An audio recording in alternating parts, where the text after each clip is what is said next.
Buenas tardes, muchas gracias por venir. Bueno, yo estoy acá un poco rápidamente lo voy a explicar, estoy un poco de colado, gracias Andrea por el espacio, gracias a Valeria también. Como saben, yo soy de literatura inglesa, pero dije, me escribe Víctor, me dice que venía para Buenos Aires, que quería dar una conferencia y creo que este es el mejor lugar, justamente por ser el Departamento de Literatura Hispanoamericana. Este, no, claro, gracias.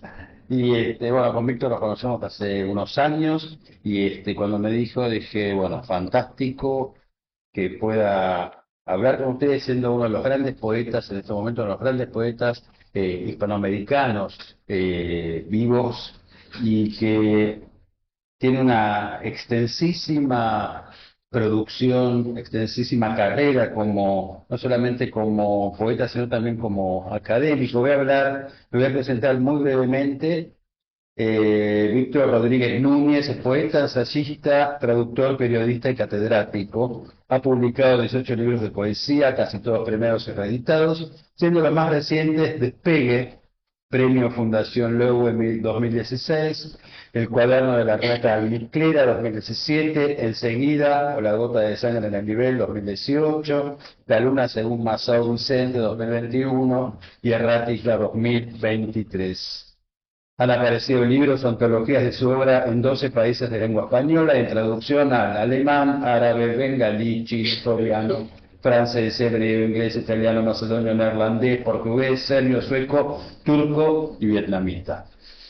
Ha leído sus poemas en eventos literarios en más de 40 naciones y durante la década de 1980 fue redactor y jefe de redacción de la influyente revista cultural cubana El Caimán Barbudo, donde publicó numerosos trabajos sobre poesía y cine. Una selección de sus entrevistas con poetas hispanos se encuentra en La poesía sirve para todo, publicado en 2008 y 2023. Compiló 3 antologías que definieron a su generación, así como La poesía del siglo XX en Cuba, una edición del 2011. Ha traducido poesía tanto del inglés al español, el gran Mark Strand, porque estamos hablando de este poeta norteamericano, Charles Wright, John Kinsella, como del español al inglés, Juan Gelman, Antonio Gamoneda, José Emilio Pacheco. Y es profesor emérito de literatura hispanoamericana de Kenyon College de Estados Unidos. Muchas gracias, Víctor, por venir y no, te escucho. Bueno, gracias, Lucas, gracias a todos ustedes, ¿no? Por darme esta oportunidad, ¿no? De hablar un poco con ustedes. Yo nunca me he visto a mí mismo como un académico, no tengo nada contra los académicos. Para mí la academia, honestamente, y eso lo sabía muy bien en mi universidad, no era un fin, sino un medio. Yo lo que quería era ser poeta y escribir poesía y buscar maneras de hacer poesía. De todas maneras, yo hice mi trabajo académico y parece que lo hice bien porque en mi universidad, cuando me jubilé el año pasado, me dio el doctorado honoris causa, así que no lo debo haber hecho mal. Pero nunca pretendí ser un académico ni hacer las cosas que mis colegas hacían en, en la universidad. Sin embargo, uno cuando hace investigaciones y hace trabajo, necesita desarrollar ciertas cosas y una de las cosas que tuve la necesidad de desarrollar es el concepto que voy a usar como base de esta conversación, que es el concepto de poesía dialógica. No, por supuesto que cuando ustedes oyen la palabra dialógico, inmediatamente lo relacionan con Bastiat, ¿no? Sin embargo, Bastiat nunca habló de poesía dialógica, ¿no? Bastiat habló de la imaginación dialógica y yo lo que hice es tratar de aplicar la teoría bastiana al estudio de la poesía. Eso lo hice en primer lugar cuando escribí mi tesis doctoral, que giraba sobre este eje, ¿no?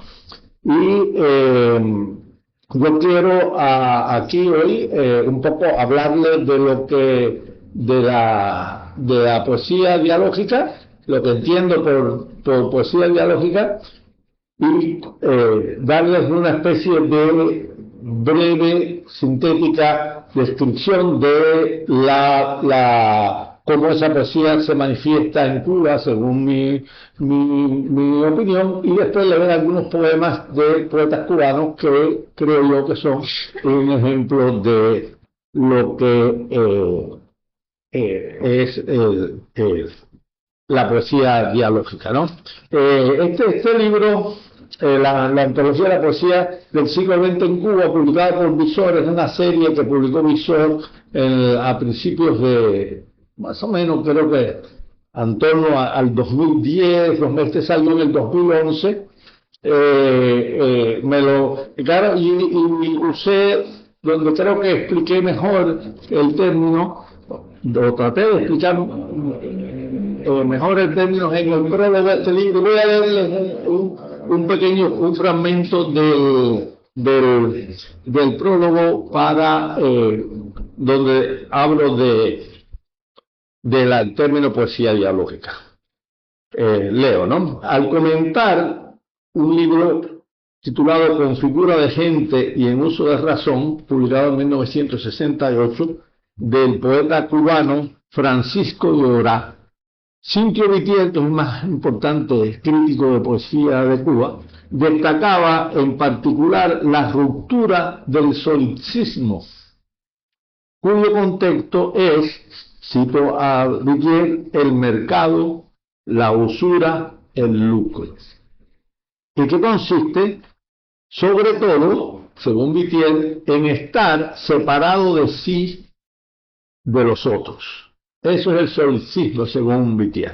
La obra de Orá es un caso de poesía dialógica, en mi opinión, cuya base es la conciencia de la otredad, la decisión del autor, en palabras de Bastín, de convertirse en, cito, otro, con respecto a sí mismo, como persona. Según el pensador ruso, es necesario, cito, sentirse como en casa en el mundo de los otros para poder pasar de la confesión a una contemplación estética objetiva, de las preguntas sobre el sentido y de las búsquedas del sentido a la bella dación del mundo. Hay que comprender que todos los argumentos se componen en torno al otro. Sobre todo sobre él se han escrito todas las obras, se han vertido todas las lágrimas, a él se le han dedicado todos los monumentos, solo al otro lo conoce, recuerda y reconoce la memoria productiva para que también mis recuerdos sobre el objeto, el mundo y la vida se vuelvan artísticos. En definitiva, el autor dialógico es consciente de que, cito, yo no soy el héroe de mi propia vida, decía Bastín, y que la contemplación estética, la creación conjunta con el lector, el otro del otro, es inmanente a la misma obra de arte. En relación con la poesía, Bastín señala que la vida interior carece de ritmo y se podría decir que tampoco es lírica. Cito, una forma lírica se aporta desde el exterior y no expresa la actitud del alma hacia sí misma, sino la actitud valorativa del otro con respecto a ella. Por eso, en este discurso, cito, un héroe extremadamente solitario en el interior resulta ser valorativamente no solitario. Por una parte, la lírica no localiza ni delimita al héroe totalmente en el mundo exterior y por consiguiente no ofrece la sensación de la finitud del hombre en el mundo. No define ni delimita el movimiento vital de su héroe mediante una fábula acabada y concisa. Y no tiende a la creación de un carácter acabado del héroe, solo tiene que ver con un episodio del alma. Por otra parte, en la lírica, la autoridad del autor es autoridad del coro, dice Bastín. No es la naturaleza indiferente la que canta en mí. Esta expresión se hace poderosa solo en el coro de otros. Y se puede afirmar en definitiva que en la lírica yo me oigo en el otro, con otros y para otros, dice Bastiat. Así las cosas, concluye el pensador ruso, la valoración solitaria y totalmente arbitraria del silencio impone una responsabilidad infinita o resulta ser injustificadamente cínica. La voz puede cantar tan solo en una atmósfera cálida, en la atmósfera de un posible apoyo por parte del coro, de una fundamental no soledad sonora.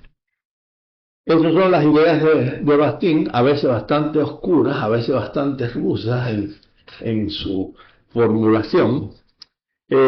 Son relevantes, en mi opinión, las implicaciones sociales y culturales de esta negación del solipsismo, de este desplazamiento en la lírica del monólogo autoritario al diálogo democrático.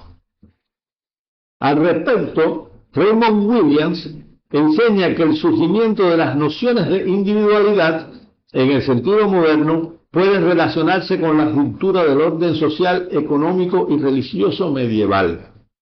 En la revuelta contra el feudalismo hubo un nuevo énfasis en la existencia personal de un hombre por encima de su lugar o función de una sociedad jerárquica rígida. De manera conexa, el protestantismo también hizo hincapié en la relación directa e individual del hombre con Dios, en oposición a la relación mediada por la Iglesia. En todo esto estoy haciendo una síntesis del pensamiento de Williams. Pero no es hasta finales del siglo XVII y durante el siglo XVIII que un nuevo modo de análisis en lógica y matemática postuló al individuo como la entidad sustancial, las mónadas de Leibniz, de la cual se derivaron otras categorías, especialmente las colectivas. El pensamiento político de la Ilustración siguió principalmente este modelo, pero está en la base de la sociedad, de las sociedades modernas que nunca se han desarrollado a plenitud en los territorios ocupados por el colonialismo ni bajo el poder de las élites criollas, como es el caso de Cuba. Williams recuerda que tanto la economía clásica como la estética utilitaria postulaban individuos independientes que decidían entrar en relaciones comerciales o sopesaban las consecuencias de esta o aquella acción que podían emprender.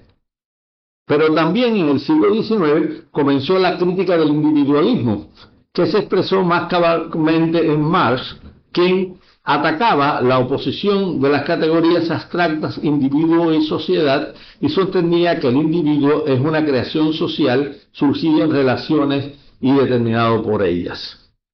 Concluye Williams que se debe distinguir entre individualidad e individualismo. Individualidad subraya tanto el carácter único de la persona como su pertenencia indivisible a un grupo. Individualismo es una acuñación decimonónica, una teoría no sólo de individuos abstractos, sino de la primacía de los estados en intereses individuales. En la poesía ideológica se afirma la individualidad a la vez que se niega el individualismo, y el resultado de la construcción de un sujeto poético, es decir, un sujeto social, insubordinado, que desafía todo sistema jerárquico y autoritario. Y esto se aplica tanto a la sociedad moderna en todas sus variantes como sus alternativas de cambio. La poesía dialógica busca el conocimiento de la realidad, a la cual reconoce existencia objetiva desde disímiles posiciones filosóficas, pero no puede ser reducida al realismo. En relación con esto, Terry Eagleton recuerda que fueron los formalistas rusos los primeros en cuestionar el carácter revolucionario del realismo, posición crítica que luego será piedra angular de la dramaturgia de Bertolt Brecht y de la teoría literaria de Roland Barthes. Según Barthes, el realismo tiende a ocultar lo socialmente relativo o naturaleza construida del lenguaje, o ayuda a confirmar el prejuicio acerca de que existe una forma ordinaria del lenguaje que en alguna forma es natural. Este lenguaje natural nos ofrece la realidad como es, no la deforma, como lo hacen el romanticismo y el simbolismo, para darle contornos subjetivos, sino que se presenta el mundo como el mismo Dios pudiera haberlo creado. Por su parte, Brecht usa el llamado efecto enajenante para convertir en inquietantemente desconocidos los aspectos menos indiscutibles de la realidad social y hacer que el público tenga de ellos una nueva conciencia crítica. Luego de interesarse por reforzar en el público un sentido de seguridad, Brecht quiere, como él mismo lo dice, crear contradicciones en el auditorio, perturbar sus convicciones, desmantelar y remodelar su identidad cotidiana y dejar claro que la unidad de esta individualidad es una ilusión ideológica. La poesía dialógica es una poesía que no se asume como reflejo, sino como materia, porque no otra cosa es el lenguaje que la constituye, pero que no puede ser reducida al instrumentalismo. Una poesía que es consciente de su capacidad de intervenir, de transformar la realidad, pero no puede ser reducida al voluntarismo. Una poesía que critica todo poder opresor y represor, toda jerarquía y subordinación social, pero que no puede ser reducida al compromiso. Una poesía que se reconoce a sí misma como algo más que literatura, se acerca a la oralidad, se abre a los más diversos lenguajes, pero que no puede ser reducida a la antipoesía. Una poesía que no distingue entre alta y baja cultura, confluye con otras experiencias artísticas, pero que no puede ser reducida al populismo.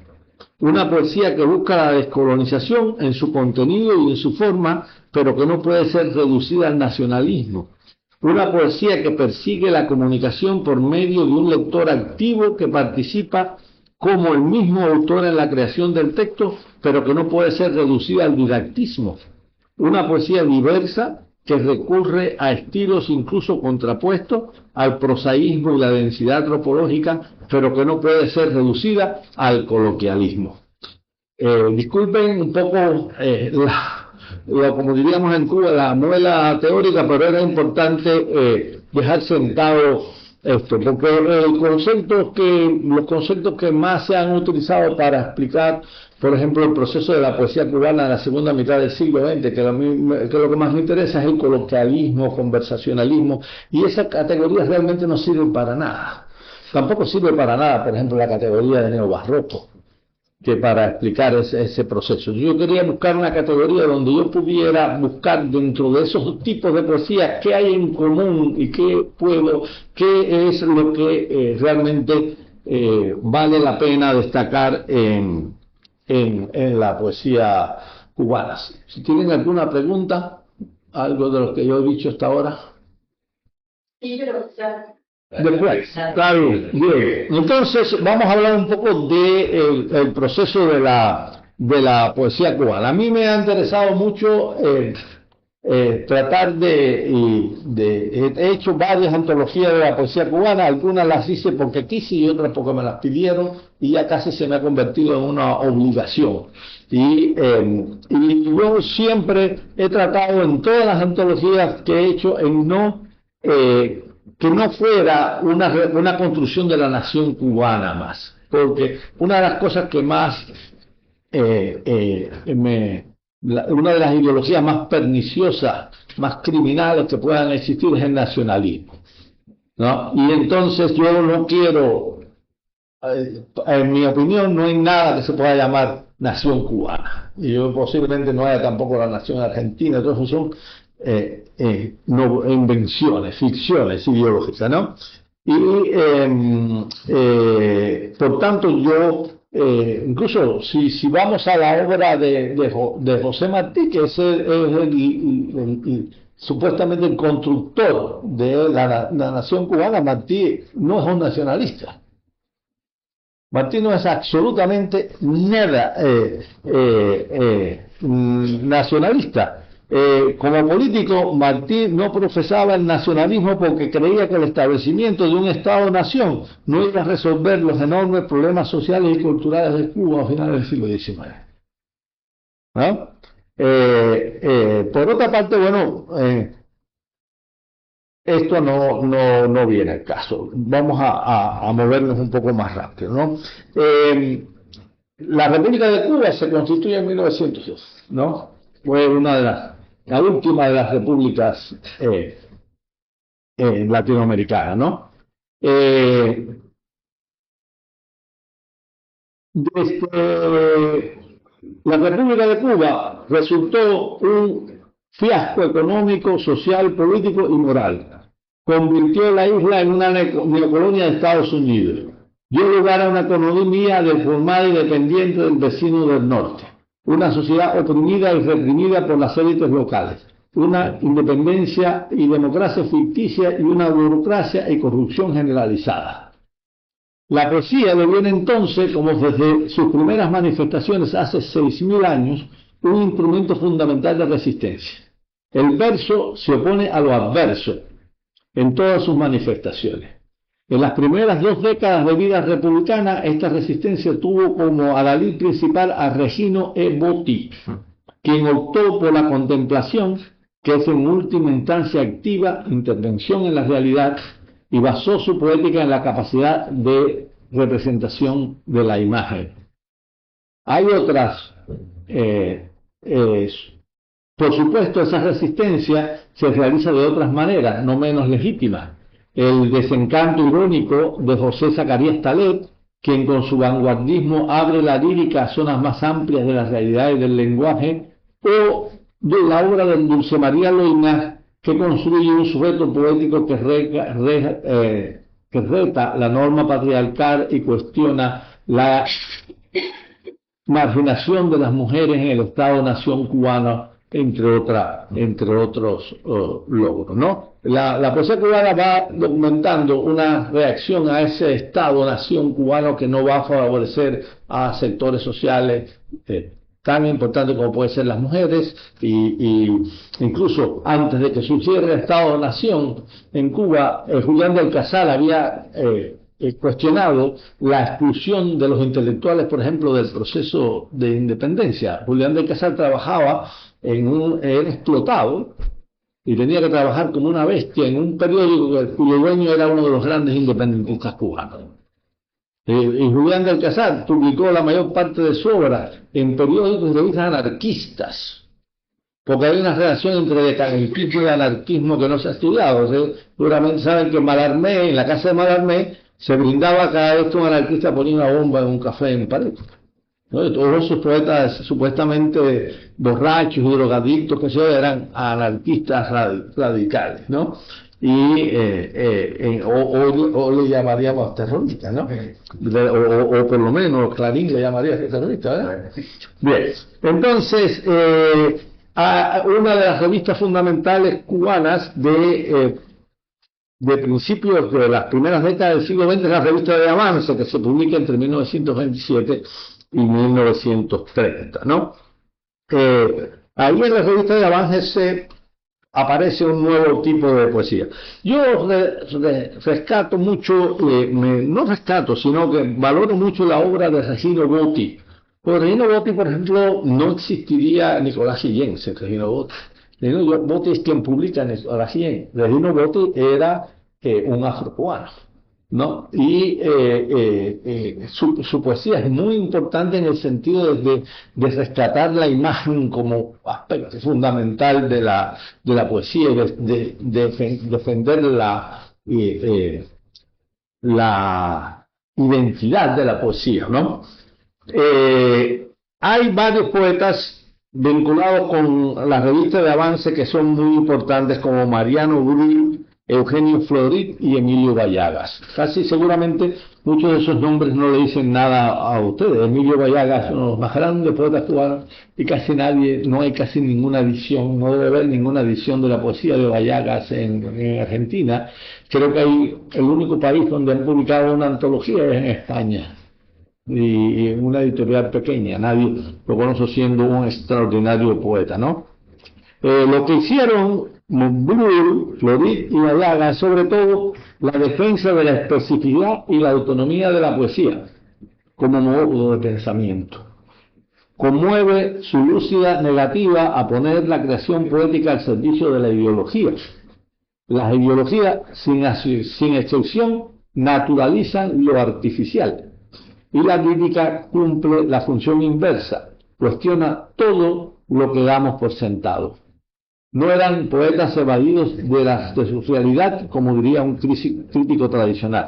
Por ejemplo, Bayaga construye un sujeto poético que desafía la norma heterosexual, la imaginación de la sexualidad heterodoxa en la nación cubana.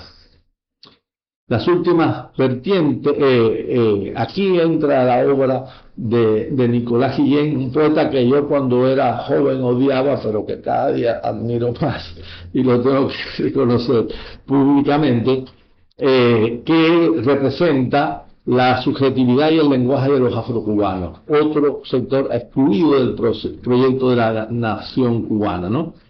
En definitiva, construir un sujeto poético donde se intersectan la raza y la clase social y que disputa el concepto de nación cubana a la medida de las élites en el poder. Otra revista muy importante en la poesía cubana es la revista Orígenes, publicada entre 1944 y 1956. Este es la revista que lideraba por José Lezama Lima. Lo primero a destacar en estos esfuerzos editoriales es que tuvieron como centro la poesía, entendida de una manera ecuménica y como una alternativa ante la realidad. Esa realidad era la Cuba posterior a la revolución de 1930, que fue el primer intento de cambiar ese Estado-nación, ¿no? Que surge en 1902, que intentó sin éxito cambiar el orden republicano. La flamante Constitución de 1940, que era muy progresista, resultó, como se ha dicho, letra muerta. La crítica ha resaltado el desinterés político de los origenistas, su ensimismamiento en la creación de una poesía no empeñada como la de la generación anterior de avanzar, sino en buscar fundamentos sociales y culturales. Hay un montón de poetas importantes en grupo, además de Lezama Lima, como son Virgilio Piñera, Gastón Vaquero, Eliseo Diego, Fina García Majrús, Lorenzo García Vega. En el quehacer de Orígenes coexisten cosmovisiones y poéticas no solo disímiles, sino a veces contrapuestas. Entre ellas la poesía dialógica que se desarrollará a partir, sobre todo, de la década de 1950. Una lírica renuente al solicismo, interesada en el otro al punto de hacerlo partícipe en la creación del sentido, donde el significante no se esconde tras el significado, un tejido de goce social y culturalmente inclusivo, una mayor democracia de la representación, en definitiva. En la poesía dialógica en Cuba confluyen dos vertientes, la llamada poesía coloquial y la poesía neobarroca, siendo la primera la de mayor caudal. El coloquialismo es una poesía desarrollada primordialmente en la isla, única en lo fundamental, pero con elementos épicos que se atiene a la experiencia y la cotidianidad y se abre al vocabulario popular y al verso libre. Aquí hay poetas incluso anteriores, desde principios del siglo XX, cuya obra tiene mucha relación con el conversacionalismo, como son José Zacarías Talet, como es Dulce María Doynás, como Eugenio Florit, Nicolás Guillén, Virgilio Piñera, Eliseo Diego, Fina García Majrús, entre otros, ¿no? Pero la poesía coloquial con frecuencia monóloga. No basta con que el sujeto poético se dirija a un interlocutor. El verdadero diálogo no es cuestión de personas gramaticales y se trata de respetar la capacidad interpretativa del lector, no comunicarle un mensaje, sino hacerlo pensar. Además, el coloquialismo a menudo se limita a representar la experiencia personal y resulta por esto francamente solicista y neorromántico. Por último, al hacer transparente el significado o presentar el significado como la realidad, al hacer transparente el significante y presentar el significado como la realidad y no como representación de la realidad, el coloquialismo es mayormente neorrealista. A su vez, hay una poesía neobarroca que, a pesar de su deshacimiento, es mayormente neorrealista. A su vez, hay una poesía neobarroca que, a pesar de su deshacimiento de la realidad, de su fabulación y su hermetismo, se resulta claramente dialógica. Y a esta línea que busca un lector activo contribuyen Botti, Bayaga, Lezama Lima, Vaquero y García Vega, entre otros. Así las cosas, la revolución que triunfa en 1959 no se sorprende a la poesía de Cuba ni dispersa ni desorientada. Acumulaba ya una vasta experiencia en la representación del sistema de subordinaciones sociales que se intenta abolir, de nación, clase social, raza, género, orientación sexual. Había participado en las luchas por la transformación del capitalismo deformado y dependiente que entra en crisis en Cuba en la década de 1950, y en ese proceso social y cultural se había descolonizado a sí misma tanto en el contenido como en la forma. En definitiva, la poesía cubana era revolucionaria antes de la revolución, y no por romántica, ya que había renunciado de diversas maneras al solicismo, no por realista, mucho menos por realista socialista, porque había adquirido una conciencia de sí, se representaba no como realidad, sino como representación de la realidad. Era revolucionaria especialmente porque se había hecho dialógica. Por eso los poetas cubanos no deberían haber tenido a lo largo de la segunda mitad del siglo XX ningún sentimiento de culpa. La representación, si no se limita a lo fenoménico, implica la subversión, y la participación social de un intelectual se realiza primordialmente por medio de la producción cultural. En este sentido, yo respondo a un conocido poema de Roberto Fernández Retamar, que se llama Nosotros los sobrevivientes, ¿a quién debemos la sobrevivida? Sobre qué muerto estoy yo parado. Es un poema que no sabemos de memoria en Cuba. Es un poema que da un sentido de culpa. La poesía cubana y los intelectuales cubanos nunca debieron sentirse culpables de nada cuando triunfa la revolución. Y la poesía cubana, que siempre se habla de la poesía de la revolución cubana, si vamos a hablar de la poesía de la revolución cubana, habría que hablar de poesía hecha antes de la revolución cubana. A mí no tuve una muy buena relación de amistad con Antonio Cisneros, el gran poeta peruano, y siempre me decía: ustedes los cubanos viven de ese cuento de la poesía de la revolución cubana y todo esto, pero esto no eso no es cierto. A tono con las radicales transformaciones sociales y culturales realizadas desde 1959, y a pesar de la paradójica desconfianza del poder revolucionario, la poesía ha sido en Cuba mayormente dialógica y ha mantenido esa condición.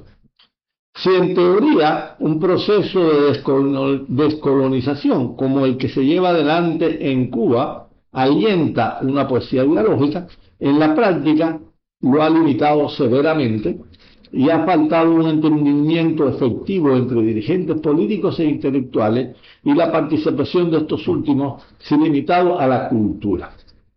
En 1961, Fidel Castro formuló una frase que, con su extraordinaria polisemia, ha sido desde entonces la piedra angular de la política cultural en Cuba. Dentro de la revolución, todo. Contra la revolución, nada, dijo Fidel. Si para la mayoría de los intelectuales revolucionarios cubanos ha estado claro que su papel social debía ser crítico, no lo ha estado para la mayoría de los dirigentes políticos que han exigido el apoyo incondicional.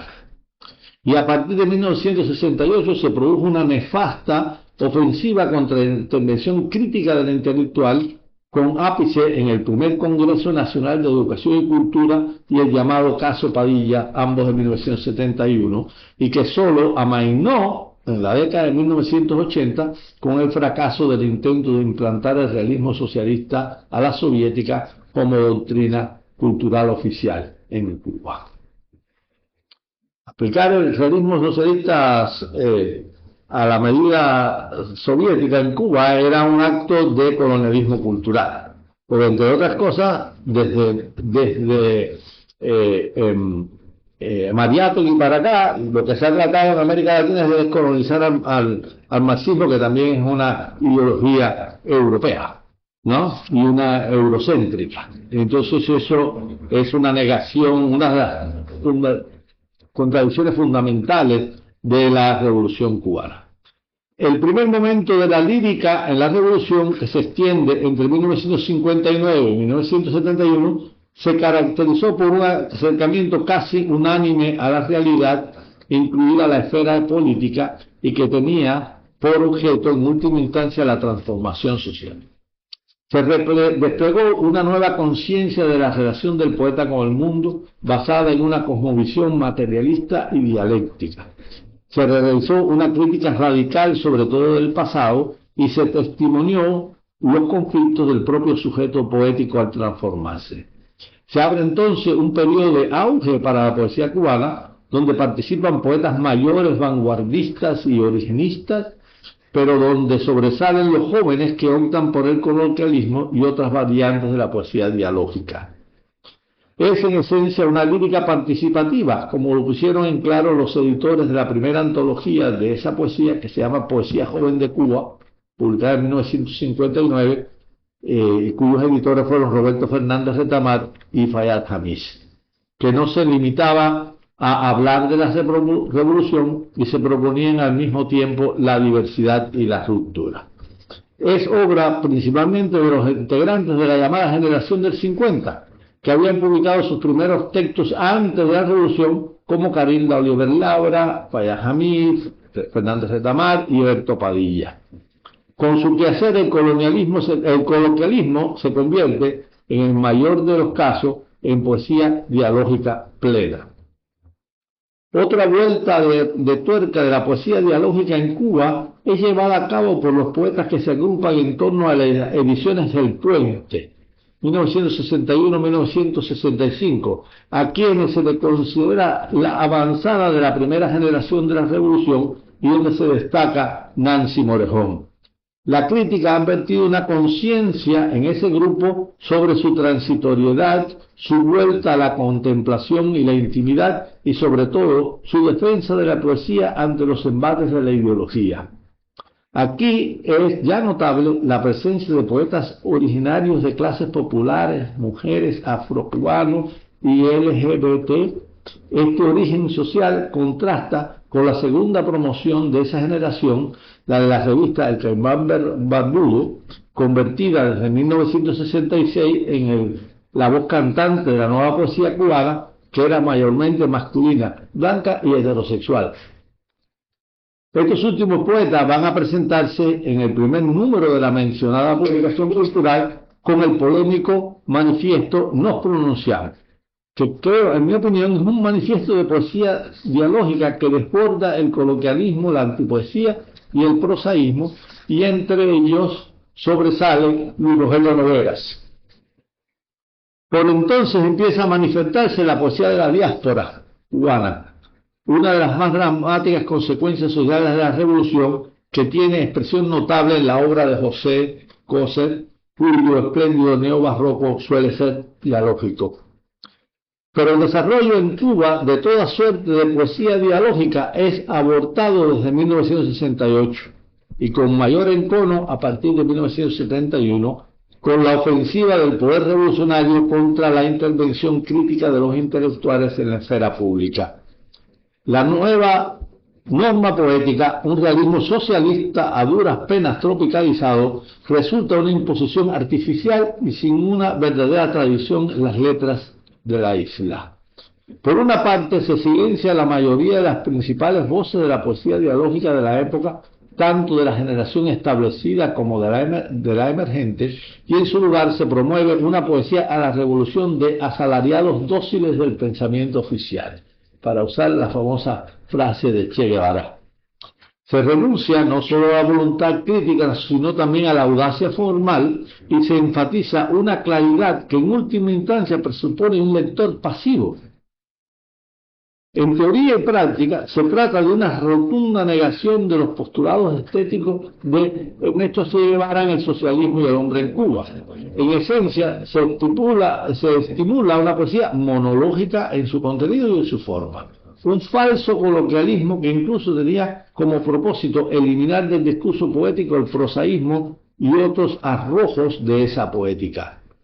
Pero la poesía vuelve a brillar en Cuba y en su centro, la poesía ideológica, a inicios de la década de 1980, cuando se restablece una política cultural efectivamente revolucionaria y esa riqueza se extiende hasta nuevos días, con sus dificultades. Yo estoy aquí generalizando muchísimo.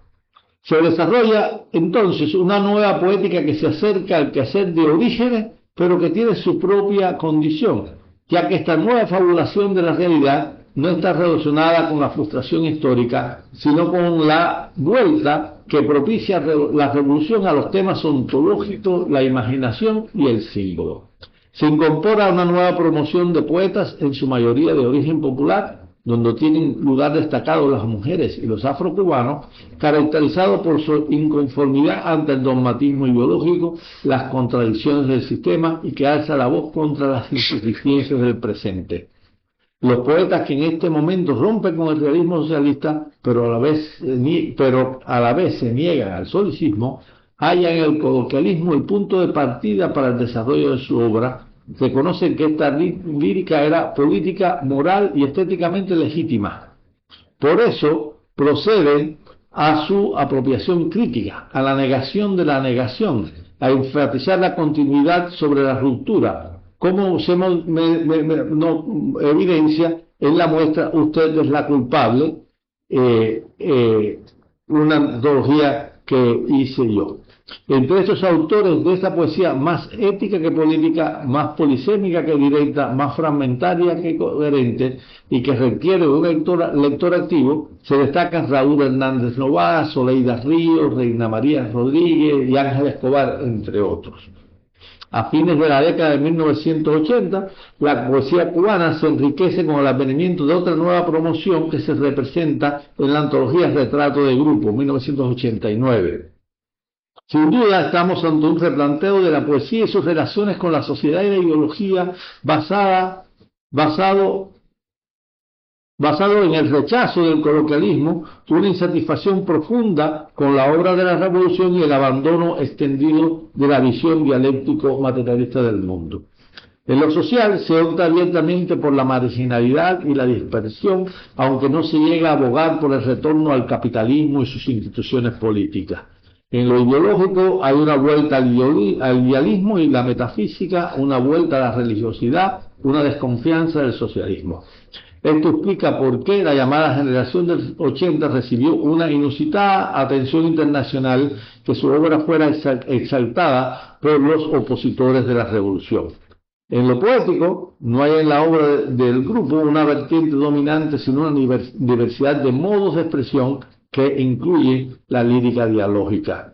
Ni la reacción más extrema al coloquialismo, el neobarroco, con su relativa hermeticidad, implica un retorno al solicismo porque requiere de un lector participante, ¿no? Hay muchos poetas en esta generación y voy a solamente destacar dos que han fallecido, que son Sigfredo Ariel y Alberto Rodríguez Tosca. Pocas veces la poesía cubana ha sido más variada, innovadora y crítica y activa que hoy. En esto es crucial la obra de la llamada Generación Cero, que publica a partir del año 2000 y que representa, entre otros muchos, Sergio García Zamora. En una promoción numerosa, como lo indica el título de la antología más completa de su quehacer, La Isla en Versos, 100 poetas cubanos. Es una generación que comienza publicando una antología de 100 poetas. Y además de creadores prolíficos. Lo más notable es su compromiso solo con la verdad y la poesía, y que realicen un no menos arriesgado trabajo con el lenguaje. Alternan el poema en prosa por su conveniencia para la reflexión con el poema en verso neovanguardista, por la distribución intencionada del texto en la página y la libertad de sentido que viene con la renuncia a las mayúsculas y signos de puntuación. Este esplendor de la poesía cubana se produce en medio de la sombría situación que atraviesa la isla desde la década de 1990. La desintegración de la URSS y el campo socialista europeo, así como el recrudecimiento del bloqueo de Estados Unidos, significaron el estallido de la crisis social y cultural más profunda de la historia de Cuba. A los poetas cubanos les ha tocado lidiar con este mundo de escasas oportunidades, casi sin futuro, y su poesía representa y subvierte la crisis de diferentes maneras. Nada mejor que el verso para ponerse a los versos. Nada mejor que la poesía en diálogo con el otro para expresar el uno, como se prueba en la poesía, en los textos de los poetas cubanos. Bueno, yo pensaba, había hecho una selección de algunos poetas cubanos que yo quisiera que leyéramos y es que yo creo realmente con el tiempo creo cada vez más que la poesía solo se puede explicar desde la poesía, pero bueno, hay que, no se puede, mi poeta preferida cubana de todos los tiempos es Fina García Masrús. Para mí, Fina García Masrús es lo más importante que ha dado la poesía cubana, ¿no? Yo quiero leer un poema de Fina García Masrús que es de 1955, antes de la evolución cubana, ¿no? Se llama No hay tiempo de empezar por el principio. Y tiene una cita de José Martí: viva mi cuerpo oscuro y sin reposo. No existe. Esa cita es inventada. Yo no logré que Fina lo reconociera, pero eso no está en Martí, ¿no? No hay tiempo de empezar por el principio. Todo en orden, sin vergüenza, en el azul elemental y cándido. No hay lucidez posible. El círculo ha cerrado su horizonte en que humildes paraísos fanfarroneaban. No hay tiempo ya de ser por algún modo ilustre como un asno, una vid, y de igual muerte no hay tiempo de ignorarlo completamente todo. Y se está ya en la hora de sonreír como los tontos mirando el fuego de los niños y la furia del adolescente y creyendo comprender, conformarse con los pequeños pájaros que asaltan sin mover las patas a brincos de dos en dos. Pero el futuro lucirá siempre viejo frente al hoy minucioso, frente a la posesión diurna, el cegador privilegio. No hay tiempo ya para la inocencia y el rostro individual. La desdicha, corrompiéndonos, nos cambia los nombres a capricho, y mientras nos vamos pareciendo todos en la vida y en la muerte, en el pecado y el deseo, en el deshacimiento y la noche, acobardados entramos en lo uniforme y entonces, como una loca promesa, sentimos por los hombros la inmerecida investidura de lo vivo, de lo oscuro, ¿no? Es de 1955, ¿no? No hay tiempo ya para la inocencia y el rostro individual, ¿no? Hay un programa, Fina es de una riqueza extraordinaria, ¿no? Las lecciones solemnes es un poema extraordinario porque es una explicación de la revolución, ¿no? Aquí sí tiene una cita de Martí, esa cita sí es cierta, ¿no? Dice, Lezama también citaba autores que no existían y los inventaba, ¿no? Y eso es muy bueno para la academia, ¿verdad? Inventar un actor. Ahora, un nieto de Fina acaban de reconocer, es nieto de Cintio Itier, bueno, nieto de Fina y de Cintio, ellos eran una pareja, ¿no? Que él presentó con el beneplácito de la Universidad de La Habana una tesis sobre un poeta galés que nunca existió. El poeta galés lo inventó Eliseo Diez.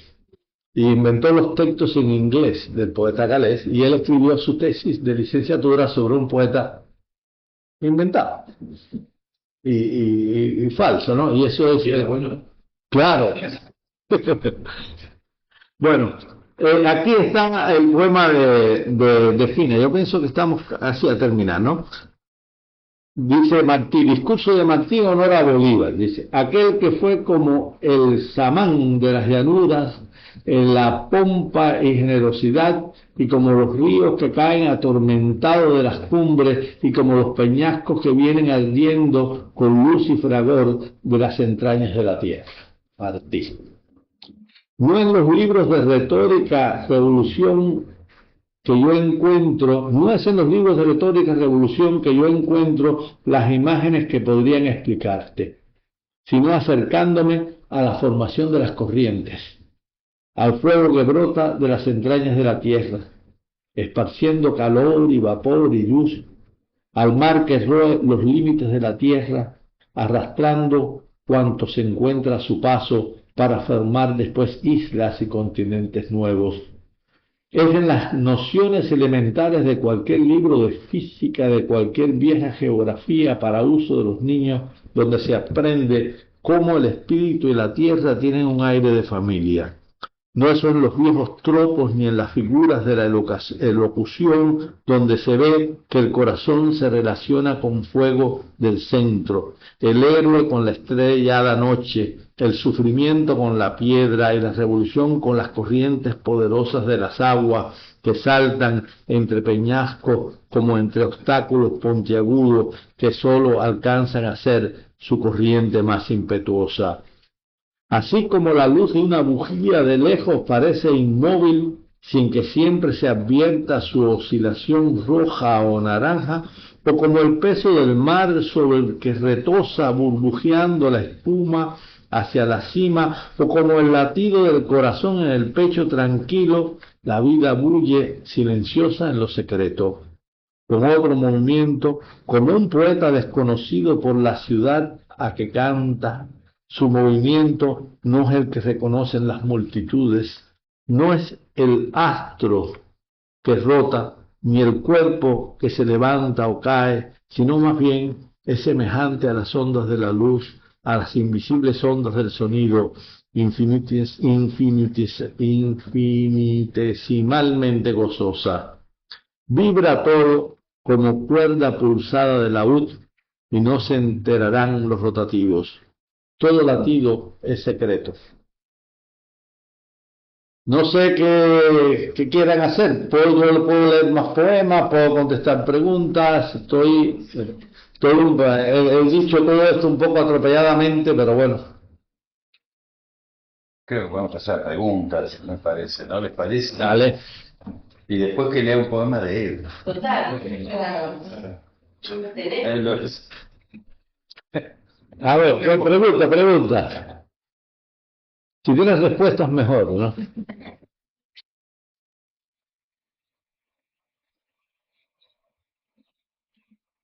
Yo quería hacer un par de preguntas de algunas de las cosas que habías dicho, bueno, hay una parte de tu exposición. En un momento hablas así de que la poesía de lógica es algo más que literatura. ¿Qué es exactamente? Algo más que literatura. Yo no sé lo que dice Bastín, porque Bastín es muy oscuro, ¿no? Bueno, pero bueno, yo le voy a decir lo que yo pienso.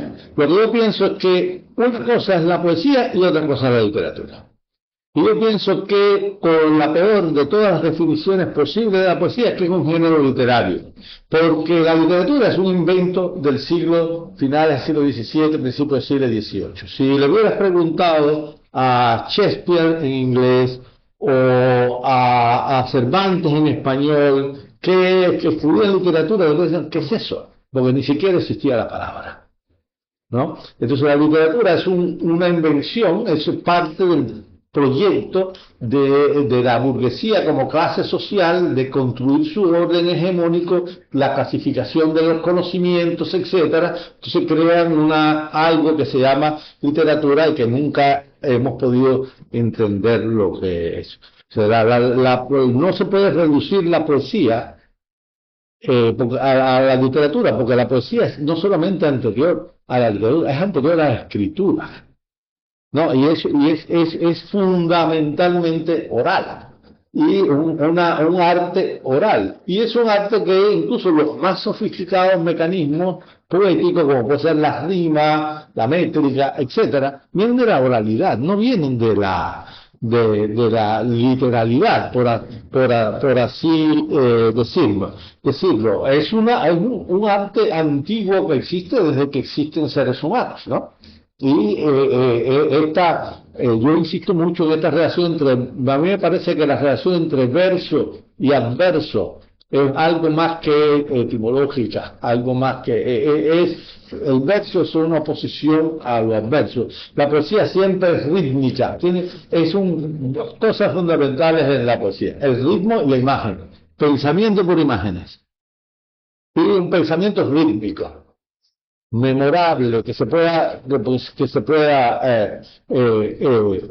procesar. Yo pienso que, por ejemplo, siempre a la poesía le dan un rinconcito en las ferias del libro y todo eso, pero la poesía, la asociación de la poesía con el libro y con la imprenta ha sido productivo para la poesía. En alguna medida el libro es un soporte para la poesía, un soporte material, pero por ejemplo Internet hoy me parece que va a ser mucho más importante que el libro para la poesía, porque las revistas de poesía en Internet es una de las maneras en que mejor se comunica la poesía hoy en eso. A mí me encanta el libro, así va a seguir existiendo, etcétera, pero no podemos reducir la poesía a la literatura y mucho menos reducirla al libro. El éxito de los festivales de poesía en todo el mundo ha devuelto la oralidad. Recientemente estaba leyendo a Paz que en los años 70 no había ningún festival de poesía en lengua española, y él se quejaba de que en Italia existía un muy buen festival, otro en Gran Bretaña, y él trató de crear en México festivales de poesía porque Paz creía esto, de que la poesía es un arte oral, y que la mejor manera de la gente podía ir y escuchar un recital de poesía por hora y no comprar un libro. Bueno, entonces ese es mi respuesta a su pregunta, ¿no? Cynthia Mitier, mi maestro y al que yo trato de contestar modestamente sus argumentos, con los cuales no estoy generalmente de acuerdo. Sin embargo, decía que la poesía era una cosa y la literatura era otra. Fue el primero que yo le oí decir eso. Incluso leí eso.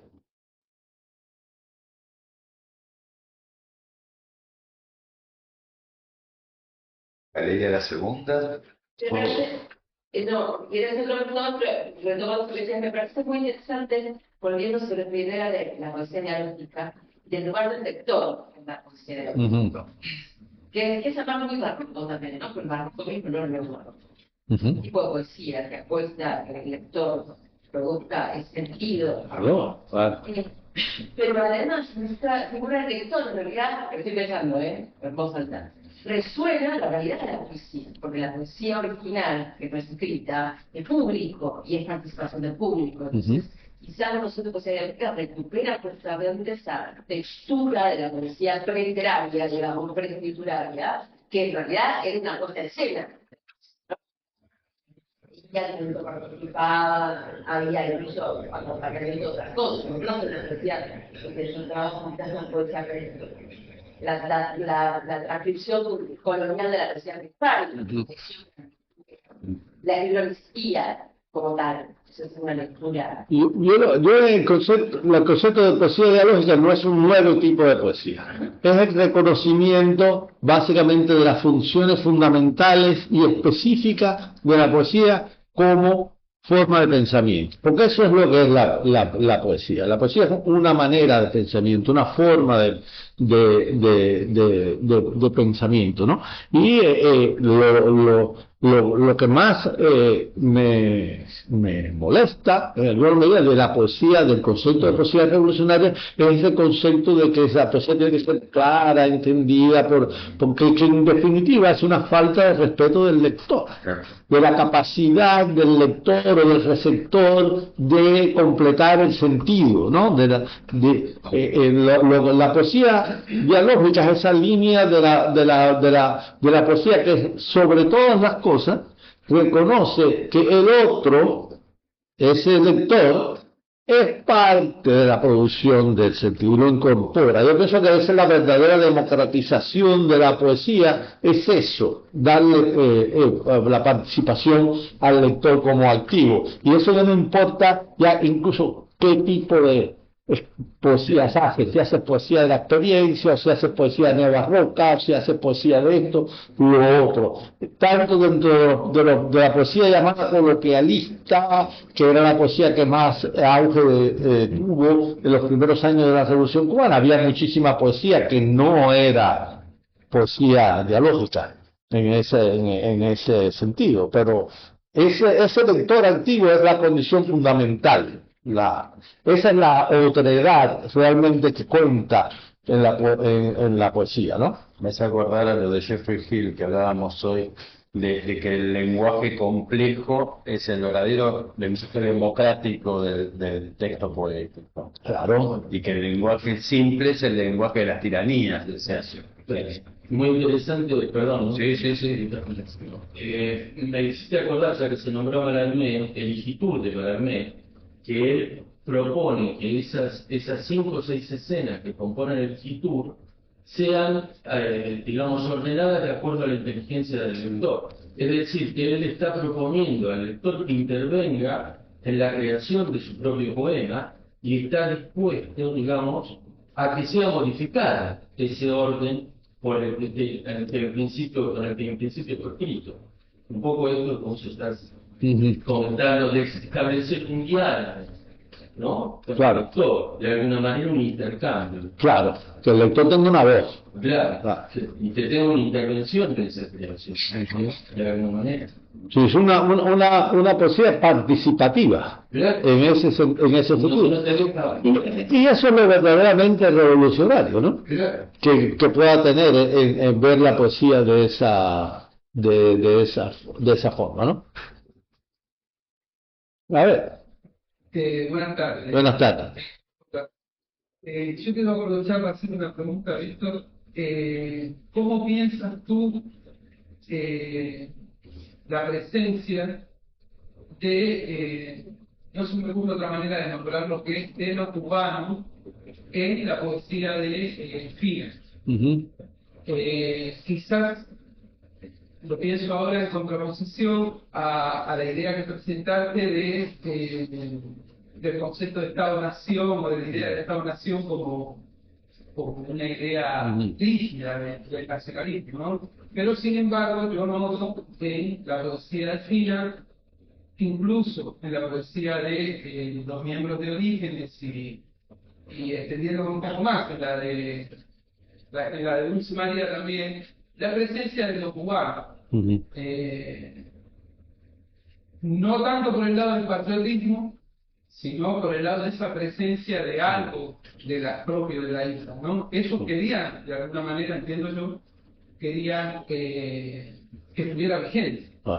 La definición que da Cintia de lo cubano, en lo cubano en la poesía, es vaga, más vaga, que el aire puede tener más solidez que esa definición.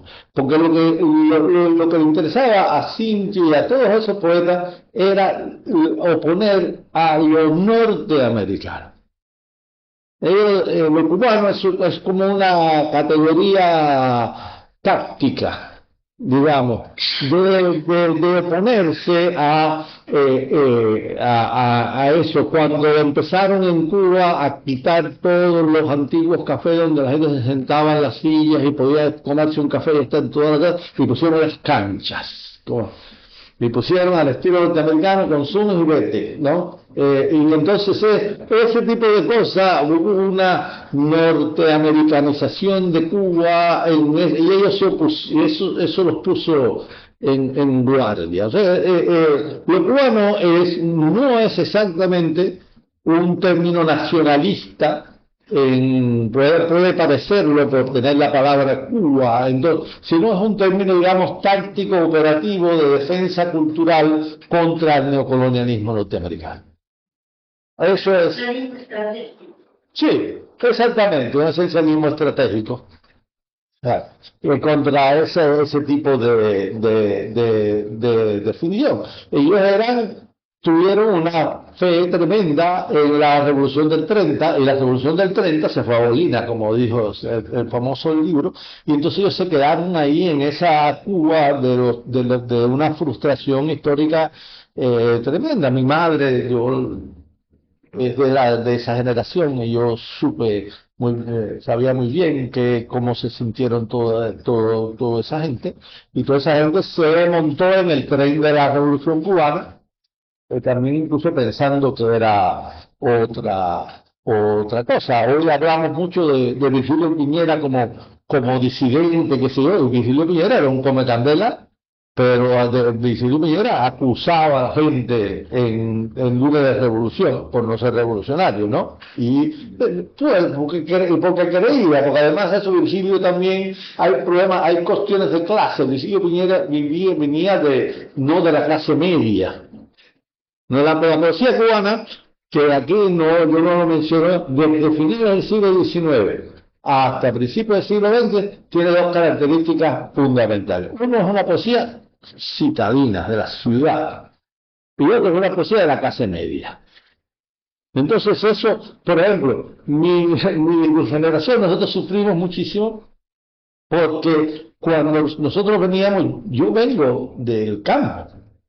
Yo crecí en una familia del campo, un campesino, y entonces cuando se publicó mi primer libro, mi libro estaba lleno de pajaritos y de hierbas y de cosas y todas esas cosas que ni siquiera sabían ellos lo que era, ¿no? Los lectores, entonces nos crearon un término despectivo para los que escribíamos así, les llamaban antojosistas. Eso lo creó Guillermo Rodríguez Guibert, creó el tojosismo, ¿no? Entonces era una manera de descalificarnos, porque nosotros éramos muchachos campesinos, no podíamos hablar de otra cosa que del campo. Y entonces ahí, ese momento, yo quería mucho a Guillermo Rodríguez Guibert, eso nunca me molesté por eso, ni que me dijeran tojosista, ni me dijeran ninguna cosa de esa, pero bueno. Así es. Entonces hay un cambio también importante de clase, incluso de perspectiva de clase en la poesía cubana, que está relacionado también con el auge de esa poesía dialógica. Yo te quería hacer una consulta con respecto a esta noción de poesía dialógica y esto que señalábamos de la participación del lector. ¿Qué función vos como traductor tiene la traducción con respecto a ese diálogo que se crea con el poema dialógico? Es que la traducción, yo me he dedicado en los últimos tiempos mucho a la traducción, pero cuando llegué a Estados Unidos a dar clases de poesía, quería dar clases muchas veces con que fueran bilingües y que no había poetas traducidos. Ninguno de los poetas que a mí me interesaban de enseñar de la poesía hispanoamericana estaban traducidos al inglés. Incluso las traducciones de Darío que existen al inglés son horribles. Darío es el peor poeta del mundo en las traducciones que existen de Darío al inglés. No se puede enseñar, ¿no? Simplemente, si empiezas por ahí. Entonces nosotros, mi compañera y yo, que trabajamos juntos, nosotros traducimos en los dos sentidos. Nosotros hacemos el chiste de que somos como Lennon y McCartney, ¿no? Y nosotros, cuando traducimos al inglés, ella hace fundamentalmente el trabajo y yo lo oriento. Cuando traducimos del inglés al español, yo hago el trabajo y la ayudo, pero firmamos todos juntos, ¿no? Es un proyecto de vida, y la única manera en que puedes leer un texto en profundidad es traduciendo. La traducción es la manera más profunda de leer, ¿no? Y es la operación fundamental de la cultura, porque sin traducción no hay cultura. No existe nada de nada. Y siendo esa operación tan importante, es oscurecida. Hasta el extremo, por ejemplo, que la ley del libro de México prohíbe la aparición del nombre del traductor en la portada del libro. Y ahora, en México, el que publica, el editor que publica un libro, que pone el nombre del traductor, está violando la ley. Nadie hace que esa ley se cumpla, pero tiene un valor simbólico de que eso no es reconocido el traductor como este. Y uno se da cuenta realmente de la importancia del lector cuando se pone del lado del traductor, que uno tiene que producir sentido como produce el poeta que escribió el poema en la llamada lengua original, ¿no? Yo no sé si ustedes han oído hablar de Willis Marston.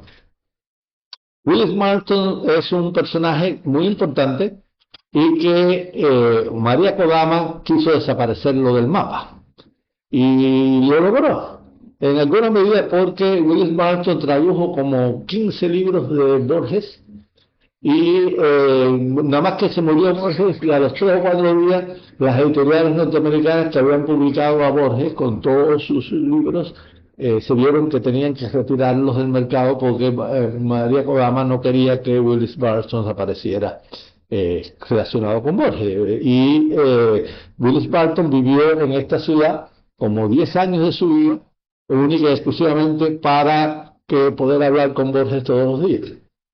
Y sus libros, y Willis Marston es el más importante traductor, vive todavía, casi tiene 100 años, de Estados Unidos. Empezó traduciendo la poesía clásica griega, es el tipo que creó todo Safo, que hizo toda la investigación, que buscó cada pedacito de cerámica, cada cosa que tuviera, hizo Safo y tradujo el griego clásico, montones de cosas. Es el gran traductor de poetas de lengua española, por ejemplo, la poesía completa de Machado. Aprendió español para traducir a Machado. Tradujo a Borges todo lo que te puedas imaginar, maravillosamente. Ahí es donde Borges dice, Borges terminaba un poema y se lo leía a Willis, y Willis lo traducía y Borges leía la traducción y decía, no, es mejor la traducción que el original, voy a cambiar, Borges cambió muchos poemas ahí, la famosa frase de que la traducción es mejor que el original, viene de esa cosa. Willis Marston tradujo hasta la Biblia al inglés, y es el único ateo que tiene el doctorado honoris causa de la Universidad de Harvard en la Divinity School de Harvard. Tiene que ser el único ateo, porque su frase también muy famosa, que solo un ateo podía traducir bien la Biblia, ¿no? Entonces la producción, Willis Marston como traductor y sus cosas cambió muchísimos poemas de Borges, los cambió para que encajaran y negociaban entre los dos. Y eso María Kodama lo odiaba. Claro, no lo quería ver porque además cuando él estaba, decía Willis que Borges quería hablar con él y no con ella. Claro, eso se hizo la cruz, ¿no? Le hicieron la cruz. Vamos a ver si se publican otra vez las traducciones de Marston al inglés, ¿no? Sí, se publicaron durante muchos años. Y se retiraron todo, ya mandó, lo convirtió el rayo, lo carbonizó.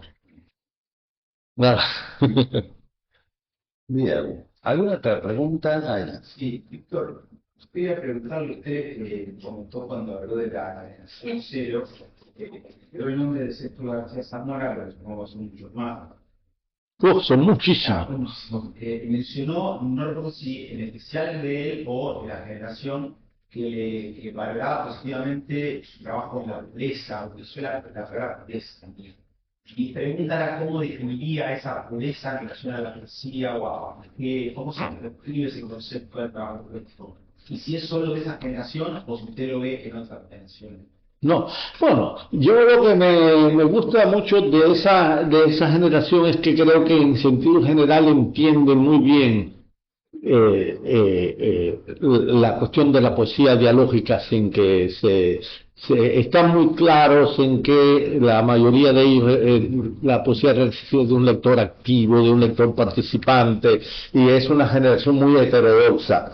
Yo he enfatizado mucho la defensa de esa generación porque hubo una antología muy famosa, dos antologías que de esa generación fue borrada del mapa cuando se publicó el Canon Abierto, esa antología que publicó Visor, con una supuesta investigación académica, porque la academia también se usa para justificar millones de cosas. Supuestamente hay unos 200 académicos que votaron por los poetas que están en esa antología. No sé si ustedes conocen esa antología. Se llama el Canon Abierto, ¿no? Y entonces en el Canon Abierto es la primera vez en la historia donde hay una antología de la poesía de lengua española de un periodo donde no hay ningún autor cubano.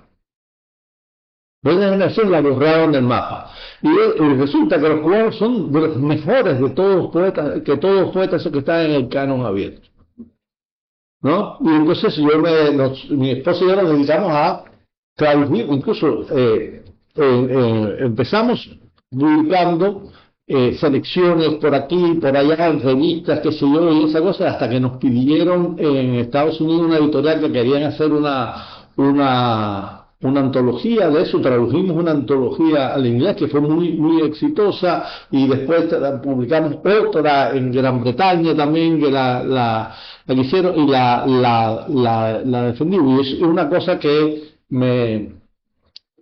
con toda la crisis que hay tremenda en Cuba, la crisis material que hay en Cuba tremenda, y la crisis también moral y política y de todo tipo que hay en Cuba, objetiva y subjetiva que hay en Cuba hoy mismo hay una extraordinaria poesía. Y no solamente por los poetas que nos hemos ido fuera de Cuba y trabajamos como Nara, que trabajamos fuera de Cuba, sino la que se hace ahí, ¿no? Vas a Matanzas y hay un grupo tremendo de poetas, vas a Urguín y hay otro tremendo grupo de poetas, y se publican unos libros extraordinarios y de una vitalidad, y con los 4 centavos que tienen hacen ediciones tremendas, ¿no? Entonces el término pureza, volviendo a tu pregunta, me parece que si tiene sentido es en el sentido de entender realmente qué es la poesía, tener un concepto de la poesía no contaminado por la ideología. Porque una de las cosas que me interesa destacar es la oposición entre poesía e ideología. Es decir, la poesía siempre es política, porque una cosa es la política y otra cosa es la ideología. Pero la poesía siempre ha cuestionado toda ideología, incluso la poesía que se presenta como una poesía. Les pongo un ejemplo. Emilio Vallagas, gran poeta cubano que debían todo el mundo conocer, ¿no? Emilio Vallagas tiene un libro que se llama Cielos Rehenes, que es un libro de sonetos, y fundamentalmente de sonetos religiosos a la Virgen, etcétera, ¿no? Y sin embargo, el gran drama de Emilio Vallagas él era un hombre gay, pero un hombre que no reconocía la legitimidad de sus deseos homoeróticos, ¿no? Y no hay en Emilio Vallagas no hay una construcción de una identidad homosexual, ¿no? Él no estuvo eso, pero sí hay una expresión muy profunda de su deseo homoerótico y además de eso de la perfección por el otro de sus deseos homoeróticos, ¿no? Eso es muy claro en ese libro, que está muy bien disfrazado esa cosa. Repítame la pregunta otra vez. No, mi pregunta era, ¿a qué se tenía esa pureza, ese concepto de pureza, sobre todo teniendo en cuenta lo que te había mencionado a través de la generación, porque caso entiendo que no es solo la generación, porque tenemos algo que valora, pero pureza en relación de qué o a qué?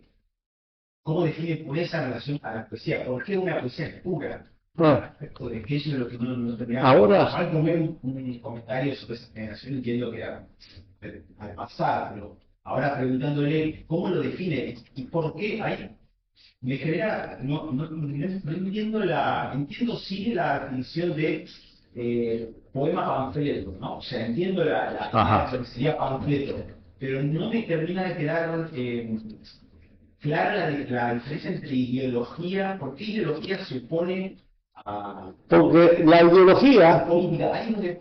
A ver, a eso sí te lo puedo explicar, lo de pureza, te lo puedo quitar, si te molesta eso lo quito y lo borramos, ¿no? Lo sacamos del mapa, ¿no? Hacemos como María Colada con Willis Burton, aunque nos aparezca después el fantasma de la pureza por alguna parte. Bueno, la cuestión de ideología, la ideología funciona, el mecanismo fundamental de toda ideología es la naturalización. Hacernos creer que son naturales cosas, procesos, etcétera, que son absolutamente artificiales, ¿no? Eso viene, es el mecanismo en que funciona la ideología. Eso, por supuesto, en relación con intereses de un determinado grupo social, que quiere que pensemos así, ¿no? La poesía es todo lo contrario. La poesía desnaturaliza todo. La poesía ofrece una visión de la realidad donde todo esto que damos por sentado se cansa. Estamos hablando de la única poesía que existe, como decía Hellman, la buena. La otra no existe, ¿no? Hellman decía que los tales poetas no existían, simplemente no eran poetas.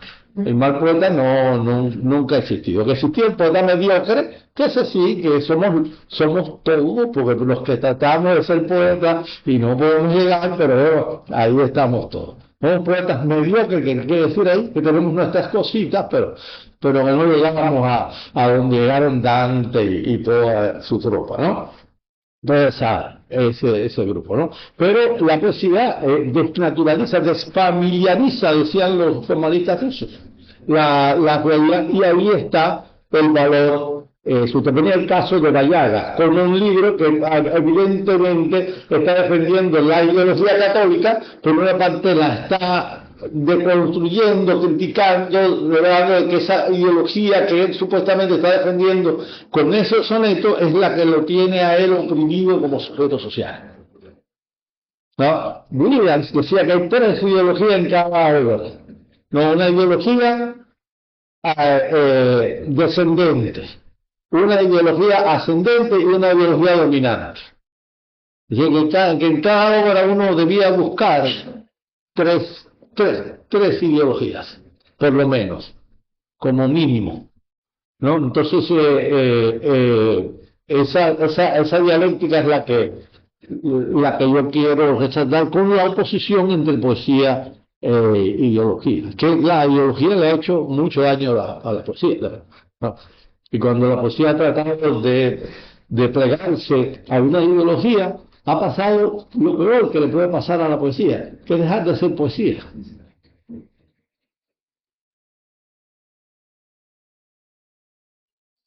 Sí. A ver qué dice. Bueno, Sí. bueno, a ver. Hay un poema mío que a mí me gusta leer mucho. Una vez, este gran poeta brasileño, Leo Ivo, Yo tenía como 10.000 poemas, siempre leía los mismos poemas en todos los deberes. Y una vez le pregunté, ¿por qué lees los poemas que sé yo y todas esas cosas? Y decía, yo no sé, pero esos son los que a mí me gusta leer y los que estoy seguro, decía.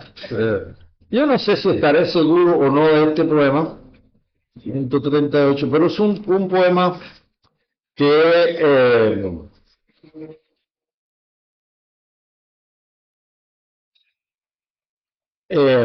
escribí. Yo me llevaba muy mal con mi hijo mayor. Mi hijo mayor, Eduardo, que es físico, ¿no? Su madre es una gran poeta, Reina María Rodríguez, ¿no?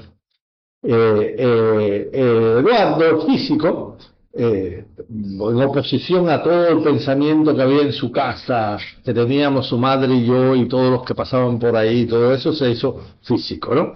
Y entonces nos llevábamos muy mal y yo traté de buscar un tema de física para ver si nos conectábamos, ¿no? Entonces yo me esforcé muchísimo, estudié muchísimo, hice este poema y cuando se lo leí me dijo, papá, tienes que estudiar más, esa formación ya no es correcta, ¿no?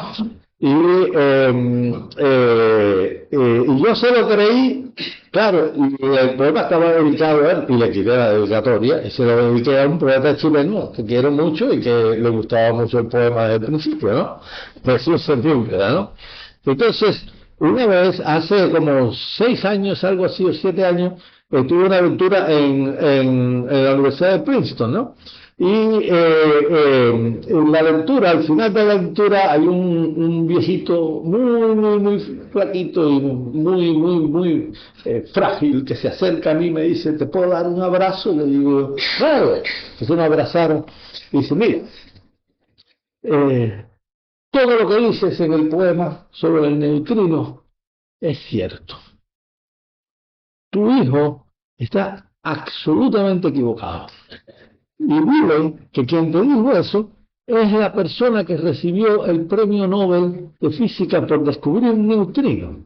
En el mismo año en que García Márquez recibió el premio Nobel de Literatura. Y nos hicimos, desde que comimos juntos, nos hicimos amigos y hablamos todas las semanas, por lo menos una vez a la semana.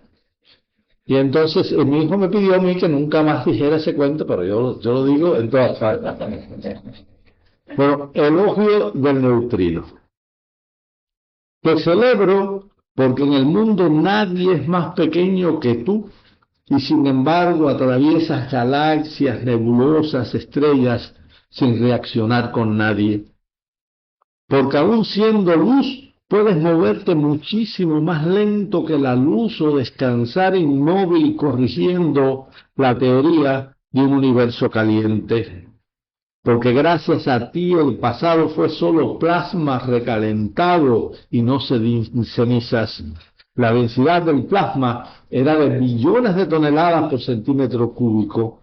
Porque nadie sabía hasta ahora que eres el 97% de todo, quedando solo un 3 a repartir entre hijos de puta y demás.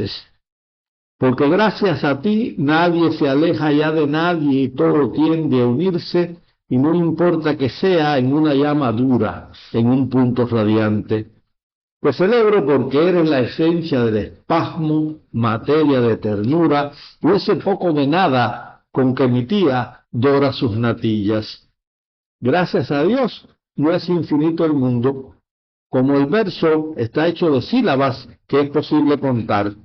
El mundo cabe en un alejandrín.